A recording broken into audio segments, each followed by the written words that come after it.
ද odyssey ලෝකයේ බිහිවෙච්ච ශ්‍රේෂ්ඨතම වීරකාවය. මොකක්ද මේ ඔඩිසි? මේක ඇත්තටම ඇත්ත කතාවක්ද? නැත්තම් මේක මිත්‍යා කතාවක්ද? ක්‍රිස්ටෝෆර් නෝලන්ගේ අලුත්ම චිත්‍රපටිය මොන වගේද? කතා කරමු මේ ගැන. ද ඔඩිසි.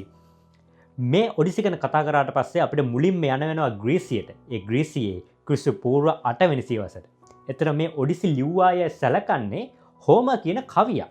ඇත්තටම එතන පොඩි ප්‍රශ්නයක් තියෙනවා. හෝමර් කියන්නේ ඇත්තටම කවියෙක්ද නැත්නම් කවි කණ්ඩායමක්ද? ඉතිහාසයට එකතු කරපු ඇත්තටම පුංචි අභිරහසක්.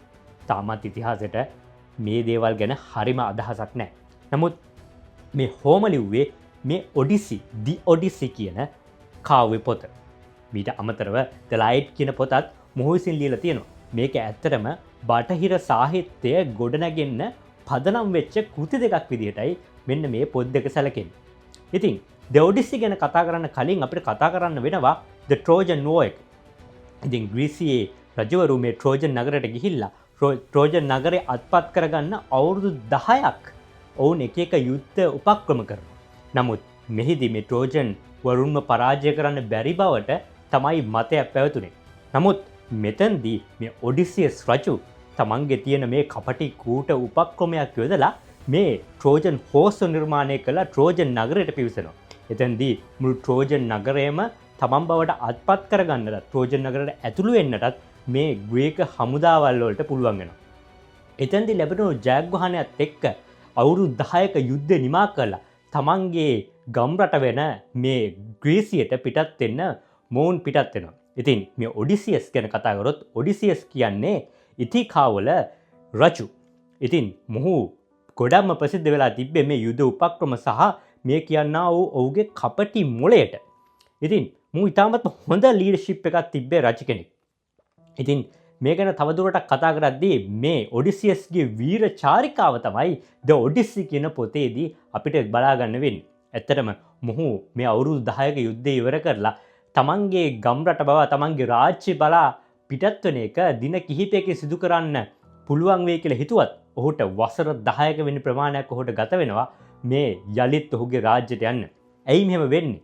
ඇත්තටම මෙහිදී ප්‍රධානම බලපෑම් වෙන්නේ මේ ග්‍රීක සාහිත්‍යයේ මොවුන් ගැන විස්තර කරනකොට මේ මුහුදට අධිපති දෙවියෝ පෙඩිසෙන් මේ ඔවුත් එක්ක තරහවක් ඇති වෙනවා. මේ දෙවියන්ගේ කෝපය නිසා මුහුට විවිධ කලබල විවිධ ඇඩ්වෙන්චර්ස් නැත්නම් විවිධ අභියෝගවලට මුහුට මුහුණ දෙන්න සිද්ධ වෙනවා.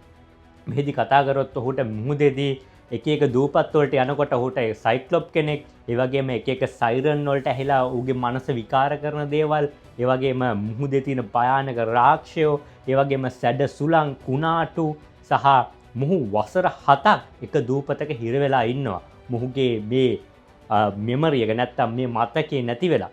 ඉතින් මේ වගේ ඇඩ්වෙන්චර් තුලින් මේ ඔඩිසි වීර චාරිකාවත් එක්ක ඔහු යනවා යලිත් ඉතිකාවලට. හැබැයි ඉතිකාවලත් තත්ත්වය දරුණුයි. මොකද තමන්ගේ බිරිඳ මේ ඔඩිසියස් එනකම් අවුරුදු 20ක් බලාගෙන ඉන්නවා. මෙහිදී මේ රාජ්‍ය අල්ලගන්න පැමිණි බොහෝ දෙනෙක් ඇවිල්ලා ඉන්නවා මේ ඔඩිසියස් රජුගේ බිරිඳව විවාහ කරගන්න. මොකද මේ විවාහ කරගත්තොත් තමයි මේ රාජ්‍ය බලය අල්ලගන්න පුළුවන් වෙන්නේ. ඉතින් නමුත් මේ ඉතිකාවල ඉන්න මෙම ඔඩිසියස් රජුගේ බිරිඳත් තමන්ගේ ආදරේ නාමයෙන් සහ තමන්ගේ මේ තියෙන රාජ්‍යත්වයේ තියෙන විවිධාකාර දේවල් වලින් තමන් අවුරුදු 20ක් තමන්ගේ රජු එනවා යයි බලාපොරොත්තුවෙන් ඇය ඉන්නවා. ඉතින් ඔඩිසියස් රජු තමන්ගේ පුතත් එක්ක එකතු වෙලා විවිධ උපක්‍රමයක් කරලා යලිත් තමන්ගේ අනන්‍යතාවය පෙන්නලා ඉතිකාවල රාජ්‍ය බලය ලබා ගන්නට ආපු තම බිරිඳව විවාහ කරගන්න ආපු සියලුම අනිත් පාලකයන්ම මරලා මු යලිත් ඉතිකාවල රජු බවට පත් වෙනවා. ඉතින් ඔඩිසියස් කියන්නේ නිකම් වීර කාව්‍යයක් නෙමෙයි. ඉතින් ඔඩිසියස් වල තියෙනවා ආදරය, යුද්ධය, අභියෝග මේ හැමදේම පැමිණියත් අපි ජීවිතය ඉදිරියට ගමන් කළ යුතුයි කියන ආදර්ශය ගන්න පුළුවන් එක්තරා ආකාරයක කතාවක්.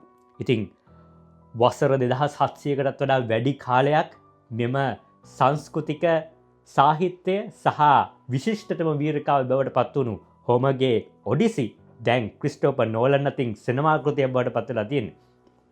IMAX කැමරාවෙන් හැඩවුණු මෙම රූපරාමුව අති ජනප්‍රිය රංගන ශිල්පීන්ගේ අතින් මේ දවස්වල සිනමා හලවල තියෙනවා.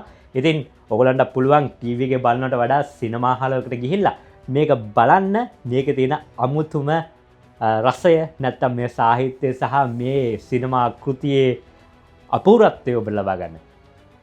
ඉතින් ඔගොලොත් ඔඩිසි ගැන යම්කිසි දේවල් ටිකක් දන්නවනම් කමෙන්ට් කරන්න. දිගට මේ දේවල් බලන්න. යශ් වර්ස් ෆලෝ කරන්න.